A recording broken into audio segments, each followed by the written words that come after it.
مردن گفت افلاطون و مر حیف، دانا مردن و سند حیف، نادان زیستن.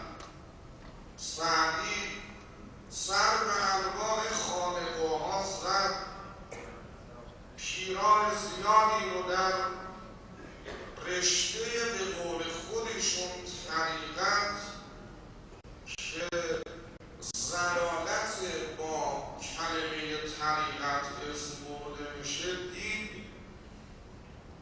بعد اومد گفت صاحب دلیزه به مدرسه آمد ز خانقاه، بشکست اهل صحبت اهل طریق را.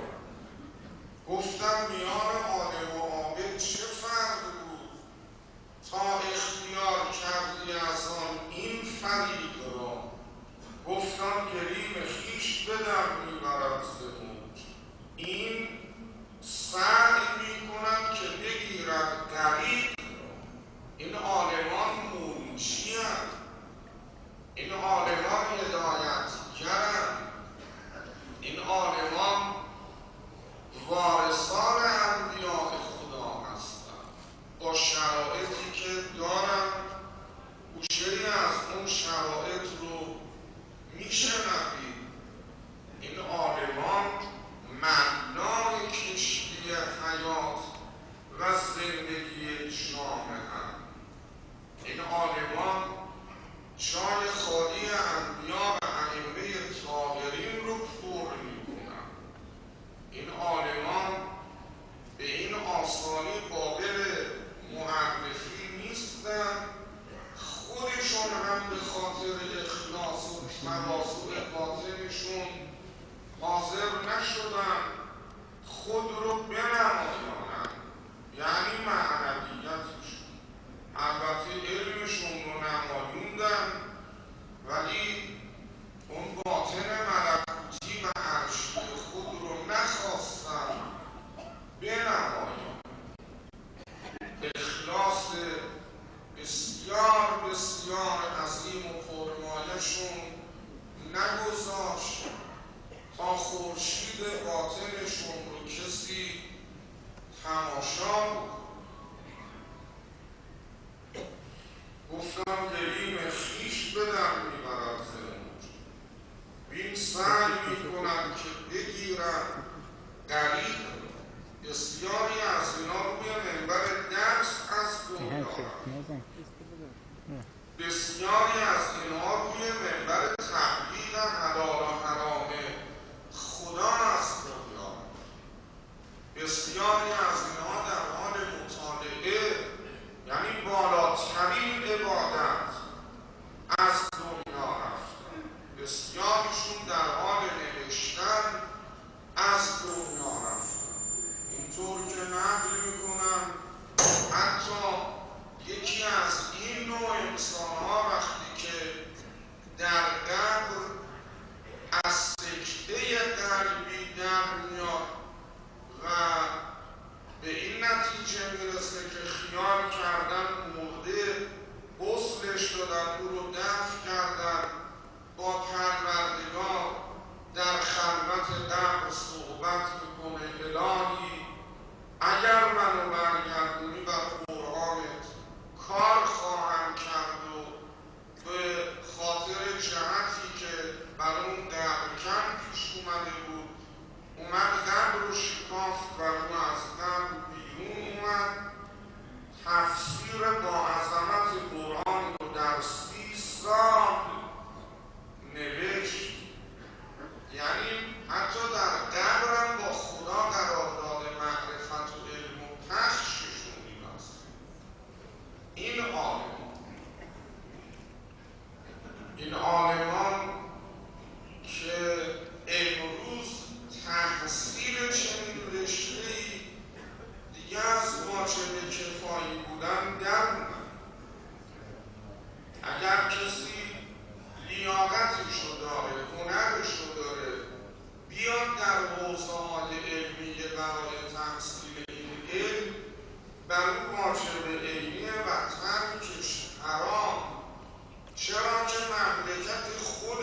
70 میلیون نفر رو میتونیم تبابت کنیم.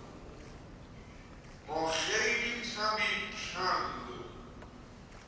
ما بهداشت معنوی بسیار ضعیفه، چون طبیب کم داریم. بعضیان که برای تحصیل این علم میان از اول نیتشون اداری شدنه، نیتشون این نیست که این مدارس و آیاتی که خلق من تلاوتنه پر بکن، مقام مرجعیت رو پر بکن، مقام تفسیر رو پر بکن، مقام منبر رو پر بکن، مقام محراب رو پر بکن.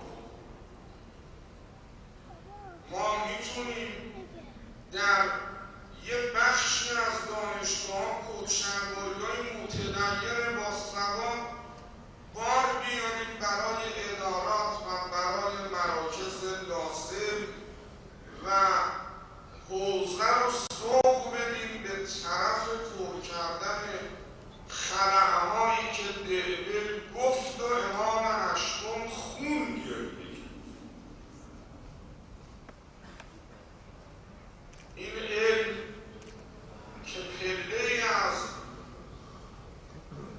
پله‌های لازم برای عروج به قله عظمت در درجه اول علم توحیده، علمی که موضوعش از اعظم موضوعات و بعد هم علم فقه، علم شناخت مسئولیت ها، علم شناخت تکالیف که امروزه در همین کتاب‌های با عظمت فقهی و اصولی مقدماتش فراهم شده و خوندنش برای ورود به این علم لازم و واجبه و اینکه بعضی از کم ظرفیت‌ها بشینن بگن رسائل و مکاسب و کفایه و این فقه و بالاخره بخونیم برای چی؟ برای کی؟ برای چی؟ یک جوانی 4 سال 5 سال میره یک توپی رو با نوک پایی برونور میکنه، بعدم میاد تو تیم ملی، بعد 4-5 سال به 1 میلیارد ثروت میرسه. ما بخونیم آخرش بشه، بخونیم تا کن نبی فی امتی بشیم. اینی که به دست میاد بالاتر اون 100 میلیون تومن و 1 میلیارد تومن، رضای خدا در این علم به دست میاد. این مهمتره یا هنرمندی که با 4 تا فیلم ساختن میلیاردر میشه. اون چه که از این علم به دست میاد در طول اونیه که برای انبیا به دست اومد. کدام ثروتمند در این عالم بالاتر از امیرالمؤمنین که قرآن مجید دربارش برای یه شبش میگه، یه شبش و من الناس من یشری نفسه ابتغاء مرضات الله، که یه آدم چشمداری و یه آدم روشنی و یه آدمی که قبل از تکلیف تا شب مرگش نماز شبش با گریه و ناله ترک نشد، خودش گفت و من هم با این به گوش خودم شنیدم، آدمی که مرحوم آیت الله العظمی حائری اجازه اجتهاد بهش داد. ایشون میفرمود ثابت اون شب عقیب اگر روز قیامت خدا ظهور بده و از آدم تا آخرین انسان ظرف عمل و ایمانشون خالی باشه، خدا بگه از ثواب اون شب عقیب کل ظرفا رو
جاهل و من تعلمم للقول دون العمل ما منافق. این علم رو نباید فرمون کرد. کسی تلنگر به این علم بزنه ریشه‌ش رو میکنه. خیلی این علم ارزش باید بفرمانم با این علم چگونه برخورد. این گوهری که خرج تکبر بشه. این گوهری نیستش که خرج بشه من زبان پیدا کنم در هر جلسه‌ای اظهار فضل بکنم برای نمایاندن خودم و من تعلمه للقول دون العمل ما منافق و من تعلمه للمناصره. کسی که این علم رو بیاموزه برای اینکه با عالمان دیگه ایشون بحث بکنه، سینه سپر بکنه، جهان ببین چه خبره، ما تفاصل و من تعلمه لکثرت المال ما تزندیقا و من تعلمه للعمل ما تعارف. اما اونی که این علم رو برای عمل میخواد، برای خدایی شدن میخواد، برای ادای مسئولیت ها و تکالیف میخواد، او عارف بالله میمیره. او عارف به حقایق از دنیا میره. این همونیه که وقتی بمیره لا یصدها شیء نکره در سیاق نفی هیچی جاش نمی‌مونه. و اما پله ادب، اینا با این پله قله عظمت و انسانیت رو فتح کردن. ادب در مقابل حق، این ادبیه که پیغمبر ازش اسم برده، ادبنی ربی فاحسن تأدیب. ادب در مقابل خدا به اینه که انسان در مواقع اوامر الهیه به اطاعت برخیزه و از نواهی الهیه کناره‌گیری. ادب در مقابل حق به اینه که خودم رو کنار او به حساب نگم یکی تو یکی هم من، نگم اوتی تو علا علم من علمی، نه ورد وجودم این باشه لا حول ولا قوة الا بالله. ورد وجودم این باشه لا اله الا الله. ورد وجودم این باشه لا مؤثر فی الوجود الا الله. ورد وجودم این باشه لیس فی الدار غیره دیار.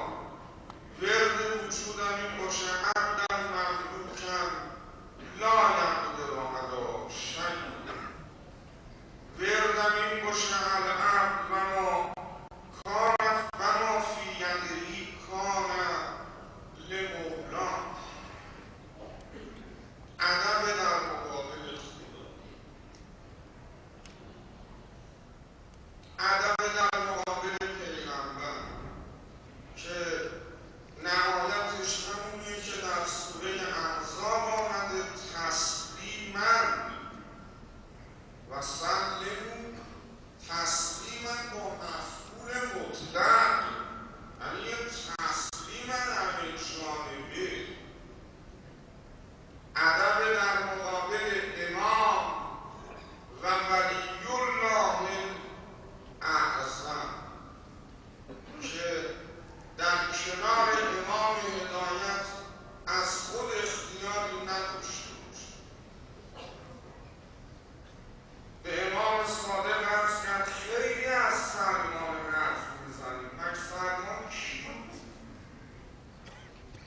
امام صادق فرمود 3 خصلت داشت. اولین خصلتش این بود عمرانه خواسته از خواسته خودش رو بر خواسته امیرالمؤمنین ترجیح داد.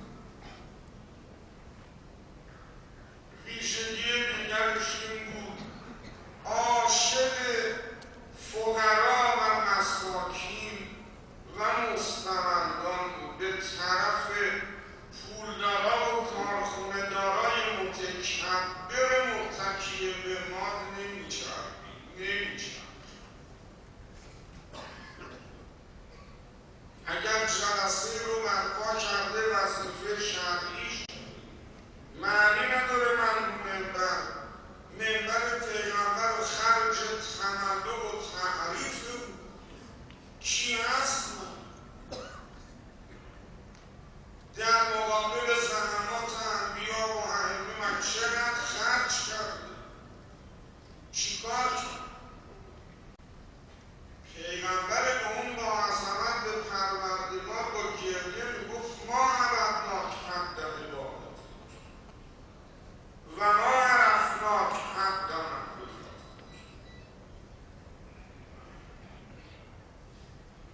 ادب در مقابل مردم مؤمن از ابنت علی المؤمنین، ادب در مقابل نعمت که یه لقمه رو در کارگاه وجود خودش حروم نکن، یه پر ریحون رو، یه پر سبزی رو، یه عدد برنج، هر چی رو میده به این کارگاه تبدیل بکنه به پوشش مثبت. مرحوم آیت الله العظمی جلاله‌ای و ارباب می‌فرمودند، من از ایشون شنیدم، خودم اون مردی که کمتر مانندش در حوزه ها در اصفهان که ابدا تا حالا ندید، فرمودن آخوند کاشی استادم سبزی که می‌خرید تمام سبزی‌ها رو خودش پاک می‌کرد و یه دونه برگ سبزش رو کنار می‌گذاشت. بهش گفتن وقتگیره، ساغر بگیرین انگشتتون رو بذارین رو ساقه بکشین زود پاکش کنین. می‌فرمود نه، یه دونه برگ ریحون، یه ذره تره، یه برگ تربچه اگه از زیر دستم در بره فردای قیامت به خدا بگه من میلیاردها کانال رو گشتم تا به انسان برسم و از طریق انسان به عبادت تو این منو محروم کرد. چی جواب خدا؟ اسرافکاری‌های الان محصول جهل و بی‌ادبی در مقابل نعمت، ادب در برابر نعمت. و اما تقوا، این هم یک که می‌دانید یکی از میدانهای وسیعی که در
اون جواب خود رو قانع کننده میدادن، اومدم رد بشم ادامه بدم درس رو. اون بزرگوار گفت آقا اینجا مجلس روضه‌خونی نی، مجلس علم. اون وقت این مرد روی همین ملت برگشت گفت من اون روزی که از تبریز در اومدم برای آخوند شدن به عشق این که روضه‌خونه عربی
نسألك على باسمك العظيم الأعظم يا الله يا الله يا الله يا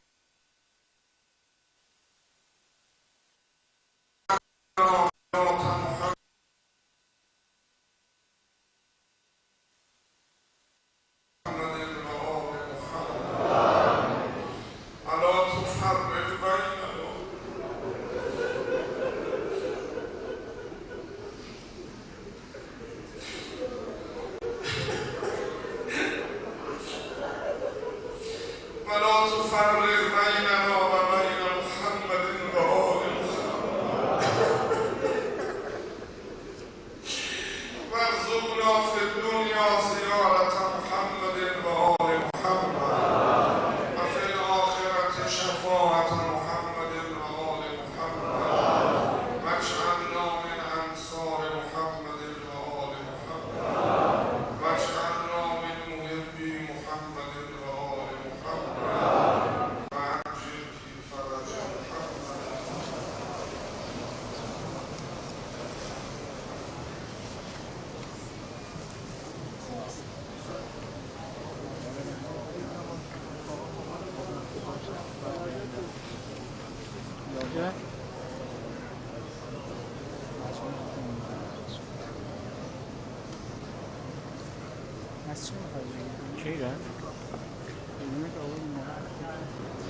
مزین کردن مدرسه این مرجع بزرگوار رو انشاءالله از همه‌شون با مولاشون امیرالمومنین باز هم این سال ارواح طیبه همه گذشتگان امام مناجر گذشته مخصوصا حضرت آیت‌الله عثمان میرزا جواد آقایی تبریزی همه با هم فاتحه و الصلوات.